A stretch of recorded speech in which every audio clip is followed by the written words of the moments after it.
It would reunite Watson with receiver DeAndre Hopkins while also replacing their franchise QB for another rising star in Murray. So, Shannon, I start with you. Would this work for both sides here? Not straight up. Hell no. If I'm the Houston Texans, y'all not finna just give me Kyler Murray for no Deshaun Watson straight up. Y'all better add some changes, add some pieces to that. Couple of another first-round pick and maybe a player. I guess the Texans are taking that show on the road, Skip. I guess they're moving it to the Southwest, going to Arizona. But here's the thing. Deshaun Watson will be able to function in any system. I'm not so sure Kyler Murray. You got to build a system specifically for his skill set. Deshaun Watson, you plug and play.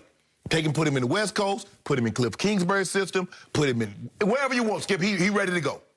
So for me, if you're going to do this deal, Skip, I'm still going to need a couple of first-round draft picks, even though you're giving me a quarterback to replace the quarterback that I'm losing. Mm-hmm. So I can see, but it just appears to me, Skip, just for this, yes, that's a viable trade. But I'm not so sure anybody has the ammunition that the Jets do. The Jets and the Dolphins have the ammunition. So the question is, what else would the Cardinals have to give in order to get Deshaun Watson? We know there's it would need to be a quarterback switch. Are we going to need to include another first-rounder, maybe another 2 first-rounders? Yep. Because Jared Goff went for 2 first-rounders and the quarterback. How the hell you think you get Deshaun Watson straight up? Deshaun Watson better than Matthew Stafford. I don't care what anybody says. He is. I don't care about the arm angles. I don't care how many he throw. He throw for 100,000 yards. Agreed. Matthew Stafford's not better than Deshaun Watson. Agreed. So if he goes for 2 first-rounders in exchange of the quarterback, hell, Deshaun Watson got to get at least that.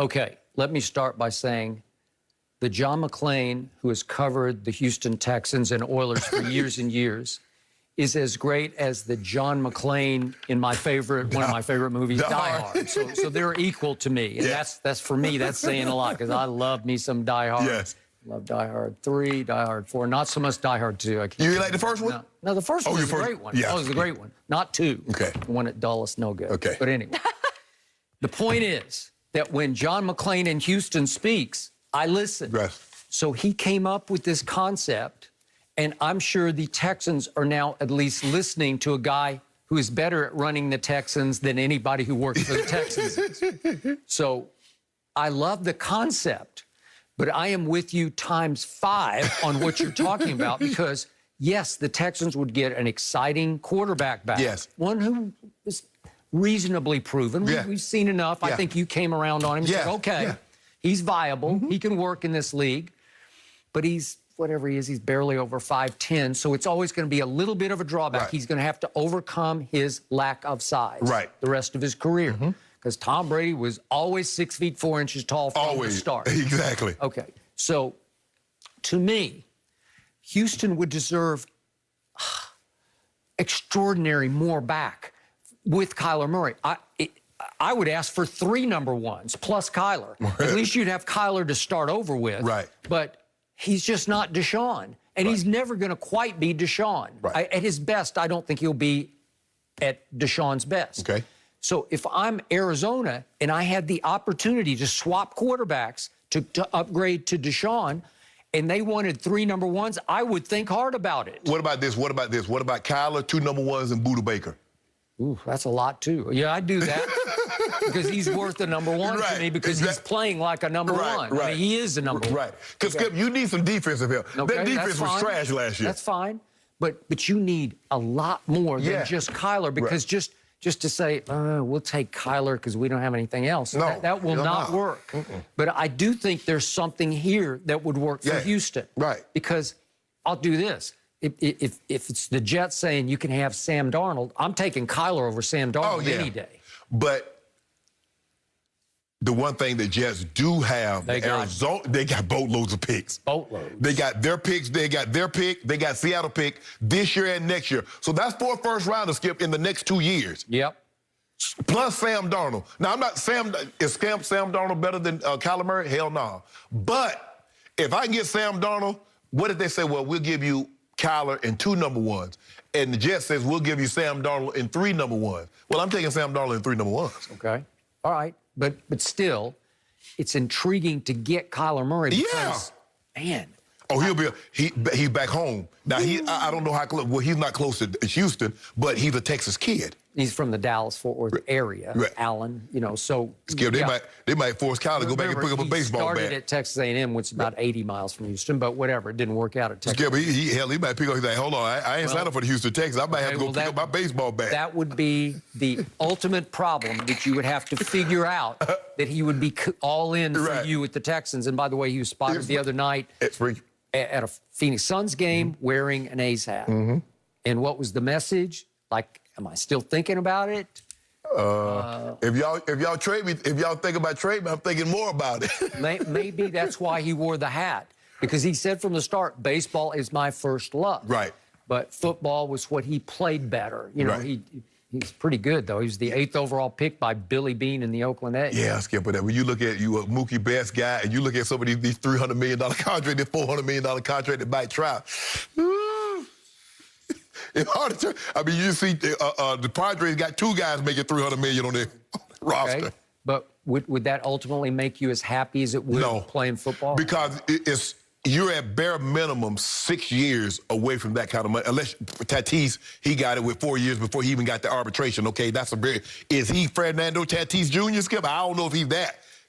I'm not sure I saw that. I saw him play some at Oklahoma, University of Oklahoma, and he's pretty good. So at bare minimum, Skip, he's 2 years away from hitting pay dirt in the NFL, where he would probably be another 3-4 years away. Because you're going to spend I don't know if, I mean, I think Griffith say he spent like maybe half a year in single A, and they called him up to the majors as a 19-year-old. Right. I don't know if he's as talented as Griffith to get called up that quick. Then he would face the issue of having been away from baseball for going on 3 years. Yeah. Tough, man. Yeah. So, Skip, it sounds like a good deal. I mean, you get an exciting quarterback. But I'm not taking it straight up. So if you think about giving me Kyler Murray straight up for Deshaun Watson, just hang the phone up and don't call me back until you have something more reasonable. This has potential to work for both teams. Right. I do. I mean, you good with that? I mean, I know you like Kyler and Cliff Kingsbury's system in Arizona, but you like Deshaun? With it. I'd take Deshaun over Kyler any day, any night. I just would. I think most GMs would take Deshaun over Kyler. But I'm on record as saying I'd take him over Dak any day or any night. Oh, yeah, hell yeah. I mean, Skip, there's not a whole lot of quarterbacks going over Deshaun. My homeboy, Rodgers, maybe Brady, but I'm not so sure you're taking anybody else over him. And the harder I look at Deshaun's season last year for that sorry Houston team. Terrible. But it was great. Yeah, Bill O'Brien did him a terrible job. The organization's done him a terrible job of protecting him. So, I mean, even when they come up with all these scenarios, and John McClain, as you mentioned, I remember him covering the old Houston Oilers, Earl Campbell and Bum Phillips, rest it so. But I just don't know if anybody outside of the Jets have the ammo. The Dolphins have it. But there are only really 2 teams that have everything, Skip. It's like going to buy a house. I don't have to move everything. The cabinetry, the woodworking. I like the mahogany. I like the kitchen. They got Wolf appliances. Everything is in order. I can just move in. I got it. But the most viable option at quarterback to replace Deshaun would be Kyler. Yeah. Okay. But Skip, bingo. Skip, are you willing to give up the 21, 22, and 23? For Deshaun, you just can't find Deshaun. Because you got D-Hop under contract for what, 3 more years? So you're hoping that you're successful and those picks are going to be in the low 20s, maybe even 30s if you can get to the Super Bowl. So you don't even care. You would be successful. Exactly. And what pick do you think they're going to be able to draft that's going to be Deshaun? So that's how you got to look at it. Can't find them. Yeah. So I would do it also. I just don't know if Arizona has the ammo to do it. I'm honestly surprised to hear that you would be okay parting ways with Kyler, Skip. Okay, all right, good to know. Man, good to know. It's not like he's going away. I know, but I'm just surprised. He's desperate. He wanted them to trade Dak straight up for Deshaun. I'd do that. I bet you would do that. Oh, I bet you would. Let me remind everyone, 4 p.m. Eastern tomorrow, the deadline for the Cowboys to get a deal done or tag Dak. We will see. But I want to get to LeBron here. Did we finally get to see him team up with his favorite player last night? Let me explain this one next. No mercy.